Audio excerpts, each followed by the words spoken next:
Good evening. Welcome to the May 14th Downers Grove Village Council meeting. There are paper copies of tonight's agenda on the sides of the room by either door. It's also posted online at the village's website for those watching at home. Through the evening, there'll be multiple opportunities for public comment, just general nature items as well as each agenda item as we go through the meeting. But first, let's start with our custom of saying the Pledge of Allegiance together. I pledge allegiance to the flag of the United States of America and to the republic for which it stands, one nation, under God, indivisible, with liberty and justice for all. April, would you call the roll? Commissioner Culvaney? Here. Commissioner Sadowski-Fugit? Here. Commissioner Wallace? Here. Commissioner Earl? Here. Commissioner Jose? Here. Mayor Burnett? Here. First order of business this evening is approval of previous minutes from the May 7th meeting. I have a motion to approve those minutes. Mayor Barnett, I move that the minutes be approved as presented. Second. All those in favor say aye. Aye. Those against? Motion is unanimous. This evening, we have a few proclamations to start off the evening before we get into public comments. I'll read those and then ask those recipients to come gather them in front. Whereas public works services provided in our community are an integral part of our citizens' everyday lives, whereas the support of an understanding and informed citizenry is vital to the efficient operation of public works systems and programs such as water, storm, sewers, streets, transportation, and public buildings. Whereas the health, safety, and comfort of this community greatly depends on those facilities and services, and whereas the efficiency of the qualified and dedicated personnel who staff the Public Works Department is materially influenced by the people's attitude and understanding of the importance of the work they perform. Now, therefore, I, Robert T. Barnett, Mayor of the Village of Downers Grove, do hereby proclaim the week of May 19th through 25th, 2019 as Public Works Week in Downers Grove, and call upon all citizens and civic organizations to acquaint themselves with the issues involved in providing our public works and to recognize the contribution which public works personnel make every day to the health, safety, and comfort and quality of life. Dated this 14th day of May 2019 in Downers Grove, Illinois. Nan, would you come up and accept this?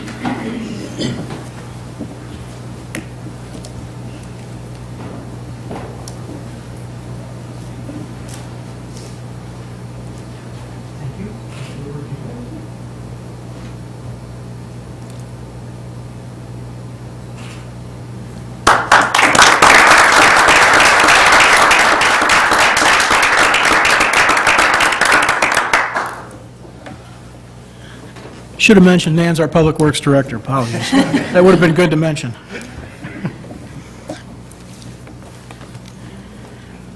Okay. This week is also historic preservation we're going to recognize. Stan Popovich, our Community Development Director, will come and accept this in a moment. Whereas historic preservation is an effective tool for revitalizing and sustaining neighborhoods, fostering local pride, and maintaining a sense of place while enhancing livability, and whereas historic preservation is relevant for communities across the nation, both urban and rural, and for Americans of all ages, all walks of life, and all ethnic backgrounds, and whereas it is important to celebrate the role of history in our lives and the contributions made by dedicated individuals in helping to preserve the tangible aspects of the heritage that has shaped our community, and whereas This Place Matters is the theme for Historic Preservation Month 2019, and whereas This Place Matters is a national campaign that encourages people to celebrate the places which are meaningful to them and to their communities, and whereas Historic Preservation Month 2019 is an occasion for celebrating the historic resources within the community and increasing public awareness of the importance of historic preservation so that special resources can be preserved to pass on to future generations. Now, therefore, I, Robert T. Barnett, Mayor of the Village of Downers Grove, do hereby proclaim May 2019 as Historic Preservation Month in the Village of Downers Grove, dated this 14th day of May 2019 at Downers Grove, Illinois. Stan?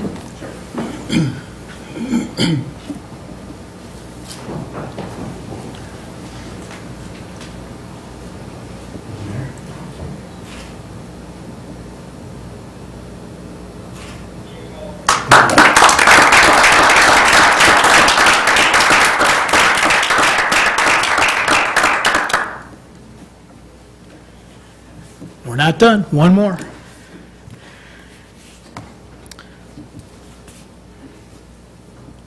This has to do with Police Week, and we've got several members of our police department, our team here with us. They'll come up in just a moment to accept this proclamation as well. Whereas the Congress and President of the United States have designated May 15th as Peace Officers Memorial Day and the week in which it falls as Police Week, and whereas the members of the Downers Grove Police Department play an essential role in safeguarding the rights and freedoms of Downers Grove, and whereas it is important that all citizens know and understand the problems, duties, and responsibilities of their police department, and that members of the Downers Grove Police Department recognize their duty to serve the people by safeguarding life and property, by protecting them against violence and disorder, and by protecting the innocent against deception and the weak against oppression. And whereas the Downers Grove Police Department unceasingly provides a vital public service, now therefore I, Robert T. Barnett, Mayor of the Village of Downers Grove, call upon all citizens of Downers Grove and upon all patriotic, civil, and educational organizations to observe the week of May 12th through the 18th, 2019 as Police Week, with appropriate ceremonies in which all of our people may join in commemorating police officers past and present who by their faithful and loyal devotion to their responsibilities have rendered a dedicated service to their communities, and in doing so have established themselves an enviable and enduring reputation for preserving the rights and security of all citizens. Dated this 14th day of May, 2019, at Downers Grove, Illinois. Guys, come on up.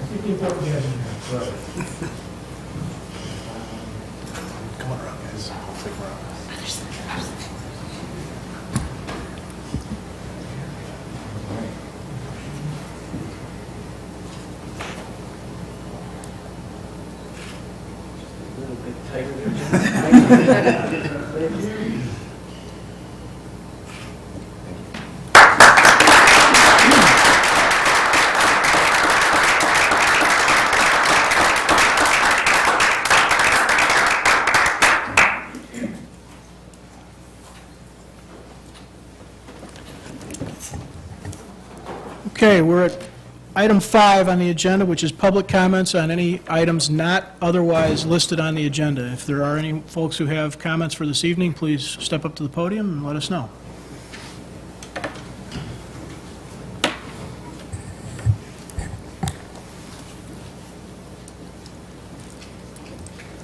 Good afternoon, Mayor, council members. Congratulations, Mayor. I see Councilman Waldek is no longer on the council, which kind of surprised me. I've been out of town for a number of months. I want to address two issues, both relating to railroad safety. I've been involved in railroad safety for 25 years now. One of the first accidents I investigated was at Fairview Avenue, when a Metra BNSF train passed another stop Metra train and killed a lady. The accident was recorded on video at the time, on film, and it's been shown nationwide. I remember turning on the TV one time and looking at the 10 most dangerous accidents in the country, and that was on there. So a number of years ago, Chief Graves, who I know very well, I still know him quite well, was very involved in pedestrian enforcement at these crossings. I received a call from a resident, I believe he's a resident, complaining that it's like herd mentality, that when the commuters get off the train, they walk parallel to the train. They don't go behind the gates. I mean, that's common at any time there's no channeling behind the gates. That's fairly common.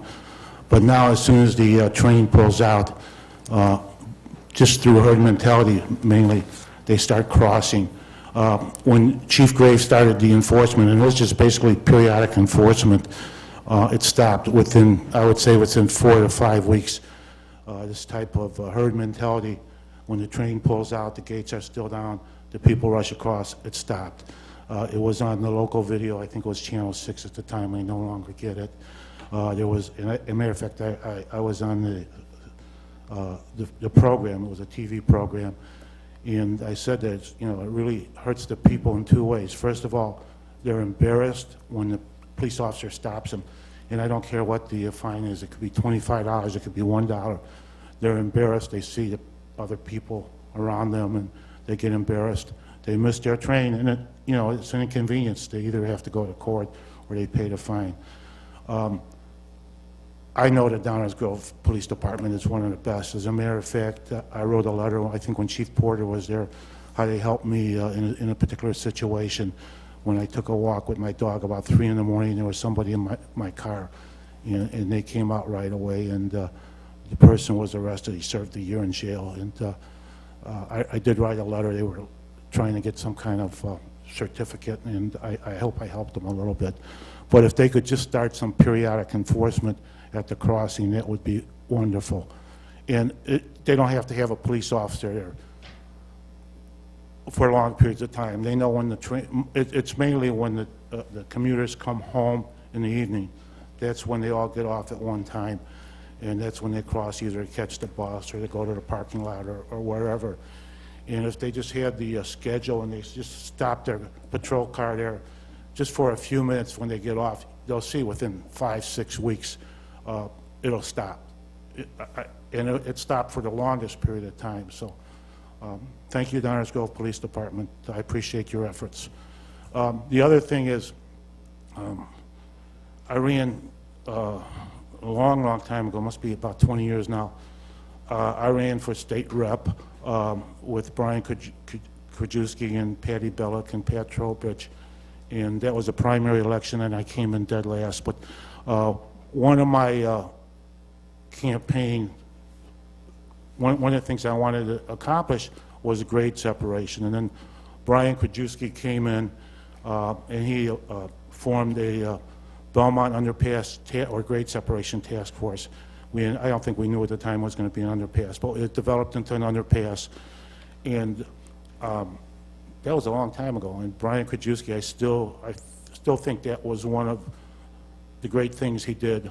As a matter of fact, I mean, I'm sure he did other things, but that was like the only thing that I remember that he did, the underpass. And anybody that's familiar with Downers Grove, anybody that's familiar with what took place either last week or 2 weeks ago, when the gates were all stuck down, when the gates went up and they were all stuck up, when it made a radio and TV in the Chicagoland area, would testify that we need some kind of grade separation. Anybody that either was in an ambulance or had relatives in an ambulance that lived on the south side of the tracks that got stuck at one of these long freight trains, and the freight trains are getting longer and longer and longer, and there's so much congestion, they're getting slower and slower and slower. They're talking about freight trains over a mile long. A unit train now is about 100, a typical unit train is about 100 cars. A unit train is when they're all dedicated to like coal or whatever, lumber or whatever they're dedicated to. Now you're seeing unit trains up to 150 cars long with power in the middle, a locomotive in the middle, and it's just getting slower and slower and slower. About 40 years ago, it's longer now, I've been in so long, there was a plan, it was with the DuPage County Board and the Cook County Board to have grade separation all the way from downtown Chicago through Naperville. And Lyle has grade separation by raising the track bed. Naperville has grade separation by raising the track bed at Washington. And it's very doable in the Downers Grove to just raise the track bed. You'd have grade separation at Forest, you'd have grade separation at Main Street, you'd have grade separation at Washington. And if you really push the envelope, you may even have grade separation at Fairview. Definitely Maple, oh God, I won't even go over that street. That street scares me the way the trains go on about a 55-degree angle. The street is not perpendicular to the crossing. I avoid that crossing. So what I am doing today is I'm going to urge the new mayor, who I know casually, but I've known for a long time. I'm going to urge him to form a task force, a grade separation task force, and it's not going to work with an underpass. It's just not going to work. But they have to raise the track bed, and I like this council to put their best foot forward and at least sit down and talk about it and get it going. I'll finish up very fast here. The Belmont underpass cost north of, I think, $60 million. What our village paid for, I think, was in the $30,000 to $35,000 range. And that was at the very, very end of the whole deal, where they had to get somebody downstate to help push it along. We needed like another $8 million to get it done. And we paid, the village paid that amount of money. Mayor Barnett could tell you more about it than I can, to get it done. And it got done. I mean, Wally Moon, Councilman Wally Moon, I think he was a councilman, he passed away fairly recently. He was there at the groundbreaking, I was there. I mean, it was, the governor was there, I shook the governor's hand. I mean, to me, that was like an honor. But anyways, thank you very much. I appreciate your efforts. To the new members, congratulations. Thank you. Thanks, George. Please. Hello, I'm John Wilcox. I've been a resident of Downers Grove for 44 years.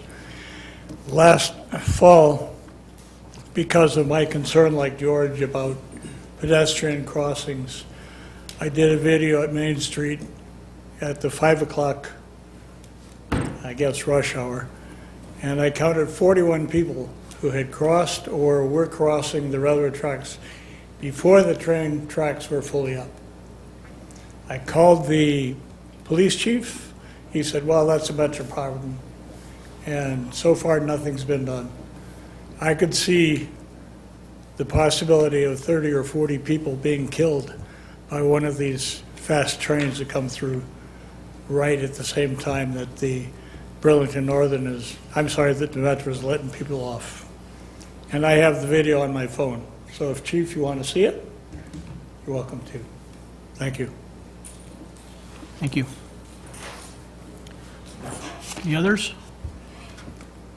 Okay, moving on to our consent agenda. Do I have a motion to approve tonight's consent agenda? Mayor Barnett, I move the approval of the consent agenda as presented. Second. All those in favor, say aye. Aye. Opposed? Motion carries unanimously. We have no active agenda this evening, so we'll move on to our first reading. Hand this over to Dave. Lead us through the first reading tonight. Thank you, Mayor Barnett. There are 5 items on tonight's first reading agenda. The first item is consideration of an ordinance granting a special use for the property at 62 Ogden Avenue for a drive-through. Here to present the background information on this petition is our Community Development Director, Stan Popovich. Good evening, Mayor and council members. As Manager Philman noted, the first item is a special use request for a drive-through at 62 Ogden Avenue. I tried to get a drink really fast and it's backfiring on me. So maybe another one will help. That'd be great, yes. The 62 Ogden's on the east side of the village, on the north side of Ogden Avenue here at the far east corner. The property here you can see is outlined here in red.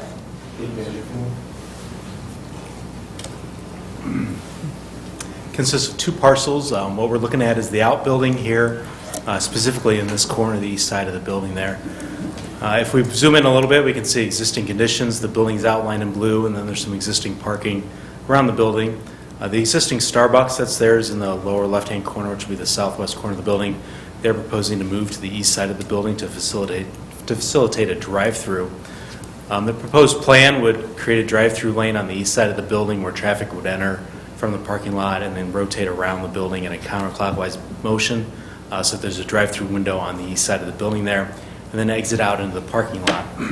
There are no proposed new curb cuts. All access would be existing on William Street, closer to the new grocery store and the Hobby Lobby, and then through the existing curb cut that is there immediately to the west of the existing Starbucks there. So that is a proposed plan with the new drive-through lane at that location. You can see here outlined in blue the east elevation where you would see the new drive-through window bumping out just slightly from that facade. The majority of the facade is going to stay the same. Just here in the outline, you'll see the brick on the new drive-through bump-out window there as well. With regard to the comprehensive plan, the property is a corridor commercial property. Corridor commercial properties are there to serve the daily needs of residents and the larger needs of the region. and then looks for reinvestment in commercial areas, which this provides. Plan Commission considered the case at one of their more recent meetings and found that the proposal met the special use standards as identified in this section of the zoning ordinance. The petitioner is here tonight as well to answer any questions, and Mayor Barnett, if I can answer any, I'd be happy to do that at this time. Okay, we'll start with Village Council. Anybody have any questions for Stan? Okay, members of the audience, I'm sorry, Marge, go ahead. Yeah, no, I'm looking at this, and this differs quite a bit from the last proposal for the Starbucks, which was in its own building in the outlet. And I'm just wondering if we've taken into account the amount of foot traffic that's going to be crossing this drive-through lane from the parking area to the east. So there's a sidewalk, Commissioner Earl, that's going to be located in this area right here. That connects over Yeah, I that see. way to the front entrance, which would be here. Will be there a yield sign, stop sign, something, some kind of control, or, We can talk to the petitioner about adding something into Okay. that for you. okay. And then there's also a pedestrian connection, which is in the zoning ordinance as well, which is at this location here. So we decided to put it on the west side of the building because we didn't want the pedestrian vehicle. Yeah, I wasn't thinking so much from the street access, but I was thinking that it's going to be coming more from the parking area, because I think there's going to be more parking now, where more of this parking is going to go to some accessible parking into a patio. I'm wondering how much they're going to be crossing from the parking lot where that pedestrian crossing is at the end of the drive-through exit. If this is, is this the best flow for this? I don't know. I just have some concerns, that's all. If we can mitigate them with a stop sign or a yield sign or something, Sure. I'd be okay with that. Okay. Thank you. Anybody else? Okay, is there anybody from the audience with any questions, or the petitioner would like to address this as well? Tyson Fraser with IRC. Step up. Question, actually, we have Step up to the mic, if you would, please, and that way everybody that's watching on TV can hear you as well. Tyson Fraser with IRC. Actually, it's right there.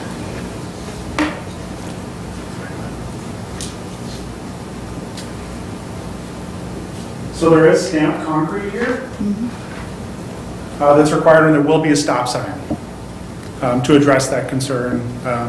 We thought about it very diligently as part of it. Second one, to answer your question about the old Starbucks that was proposed, it was a freestanding.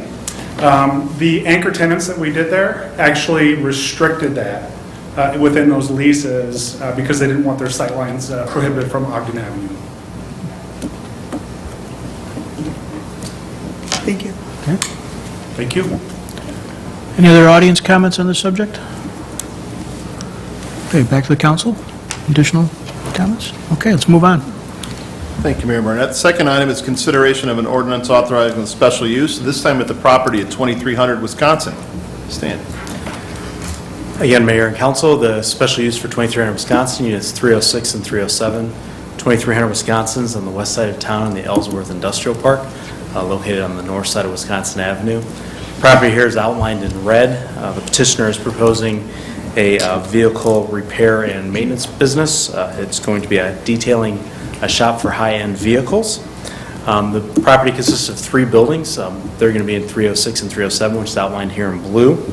The units are connected to one another, and what the petitioner is proposing to do is to have no more than 5 cars within the building itself, for detailing and going through various stages of the detailing, washing, interior waxing, interior cleanouts, and then potentially photographing the property, the cars in one of the units there as well. And so all the cars that would be serviced or would be waiting for service would be stored indoors. There would be no storage of cars outside of the building as well. And then with regard to the comprehensive plan, it is light industrial business park. It looks, comprehensive plan identifies to look for contemporary users and to minimize the negative impacts in residential neighborhoods. This is a little separated from residential neighborhoods, and with all of the uses being within the building itself, that would minimize any impacts. Plan Commission considered this and found that the special use standards, as identified in the zoning ordinance here, were met as well, and they recommended approval. If there's any questions I can answer at this time for you, I'd be happy to do that as well. Thank you, Stan. Council questions? No? Anyone from the audience like to speak to this issue or ask a question about it? Okay, let's move on, Stan. Go ahead, Dave. The next item is motion. It's actually an award of contract for additional stormwater capital improvements. Here to present background information on this item is our Public Works Director, Nan Newland. Good evening, Mayor, Council. As Dave said, I have a motion tonight to award a contract for stormwater improvements in the area of DeBolt, Linden, and Gears to A-Lamp Concrete Contractors in the amount of $1,278,591.50. The Village Stormwater Project Analysis, shown here with an overall map. This project is referred to as project number 11 in the SPA, and that's the subject of this contract tonight. The SPA identified this area shown here in light blue. This is Area 11, where runoff accumulates in the side yards and backyards of these properties and has resulted in substantial flooding. The scope of this project includes pavement improvements and regrading on Linden Place from Chicago to Austin to improve drainage, installation of curb and gutter, and a new storm sewer system along Linden Place with connections to existing storm sewers at Chicago and Stanley, Prairie and Stanley, Franklin and Stanley, as well as replacement of a water main on Linden Place from Chicago to Prairie and restoration of all the areas that are impacted by construction. This new storm sewer will also facilitate additional cost share projects for area flooding problems that people are experiencing in their backyards. A call for bids was issued. The village received 4 bids. A-Lamp Concrete Contractors was the low bidder. They have completed several similar projects for the village with good results, as well as local municipalities including Winnetka, Deerfield, and Franklin Park, and staff recommends approval of this contract, and I'd be happy to answer any questions. Thank you, Nan. Any council questions on this one? I have just a basic Sure. one. So was this identified after the new floodplain was drawn with those maps that you showed earlier? It was identified in the stormwater project analysis. This is not floodplain properties. It is more localized drainage because of poor outlets for those areas. It was done before the flood maps were proposed. SPA was post-2013 event, right? It was kind of a reevaluation. 2014 was but published. Yeah, 2017. okay, and then, yeah, pre-2017 FEMA remaps. Okay. Okay. Any questions from the audience? Okay, seeing none. Thank you, Nan. Another award of contract, this time for just over $2.7 million for our annual street resurfacing. Nan? Yes. This is a motion requested to award a contract for the 2019 street resurfacing contract to J.A. Johnson Paving Company of Arlington Heights in the amount of $2,707,000. And it's a component of the 2019 roadway maintenance program. The scope of the contract includes resurfacing 27 street segments. Included on this list, this is one of 3 slides you're going to see. I just wanted to highlight the streets we're going to be working on for you. The work includes, like I said, resurfacing these streets, repair through patching of some defective pavement sections, as well as repairing sections of failed concrete curb and gutter. This is the next list of streets included in this contract. The contract represents a portion of what the village budgets for street maintenance. Other work that you'll be seeing includes crack sealing and seal coating, preservative seal, and our fall pavement patching contract. You'll also be seeing a contract for pavement improvements in the West Burlington area this year that will be led under a separate contract. A call for bids was issued and published by the village. We received 2 responses. I guess that slide's not there. We received 2 responses. J.A. Johnson Paving Company was the low bidder.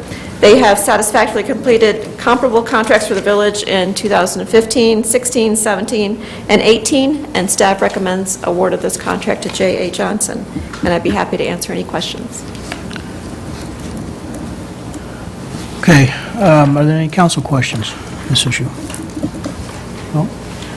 For those looking at home or watching and wondering whether there's streets on the list, if you go to the agenda item for tonight, this is under the first reading, it's the fourth agenda item D. There is a list on page 152 of the online available items, but it will list the streets and a brief description of the work being done if you want to check that out at home. So, any questions from the audience? Okay, thank you, Nan. Thank you. And we will also post that in an easier-to-get-to portion of our website under the construction updates, so you don't have to fumble through 152 pages, so look for that in the coming days. Also, there are a couple of streets that will also be resurfaced with other projects and contracts. I know Commissioner Barnett, or Mayor Barnett was asking me about Northcott the other day, so that is actually going to be done under a water main replacement. So that's an example of a street that may not appear on this list, yet will still be done. Finally, tonight, the last item on our first reading agenda is an ordinance amending rates charged for water, one of our most popular agenda items. And here to present this item is our Finance Director, Judy Buck. Good evening, Mayor and Council. Staff has prepared an ordinance to increase water rates effective July 1st, 2019. This increase is a pass-through of the increase that we received from the DuPage Water Commission. The village's water rates will increase by 0.4% or 3 cents per unit. A unit is equivalent to about 750 gallons. I'd be happy to answer any questions. Any council questions? No? The key word is pass-through. This is a village buys water and resells it to our residents, and this is a pass-through of a rate change that we're about to receive. Okay, thanks, Judy. And that ends our first reading tonight, Mayor Barnett. Thank you, Dave. Under the mayor's report tonight, there is a brief motion, a resolution, I'm sorry. We have various council positions, colleagues that have liaison appointments to various outside government entities, other boards and commissions. We also have a couple of elements that are a little bit more statutory in nature. We're going to generally hold off on this subject until we have a seventh council person. But for tonight, we do have 2 roles that need to be filled to sort of keep the wheels turning and keep the structure in place. That has to do with Mayor Pro Tem as well as the Deputy Liquor Commissioner. Whereas Mayor Barnett, I read this myself? Oh, I'm sorry. Thank you. April, thank you. A resolution appointing Mayor Pro Tem and Deputy Liquor Commissioner. Whereas Mayor Barnett has made the following appointments, now therefore be it resolved that the Village Council of the Village of Downers Grove does hereby confirm the following appointments. Mayor Pro Tem, appoint Commissioner Jose as Mayor Pro Tem. Deputy Liquor Commissioner, appoint Commissioner Jose as Deputy Liquor Commissioner. Thank you, April. To my colleagues, as we go forward here, if you guys would give some thought to areas of interest that you each have with other government entities or other boards and commissions, we'll be sorting all that out as soon as we get a seventh colleague. And that ends my report, manager's report. We need a motion and second. See, there's going to be a learning curve, guys. We'll work through it together. Mayor Could I Barnett, get a motion? Thank you. Mayor Barnett, I move the adoption of the resolution appointing a Mayor Pro Tem and Deputy Liquor Commissioner as presented. Second. All those in favor say aye. Aye. Aye. Opposed? Thank you all.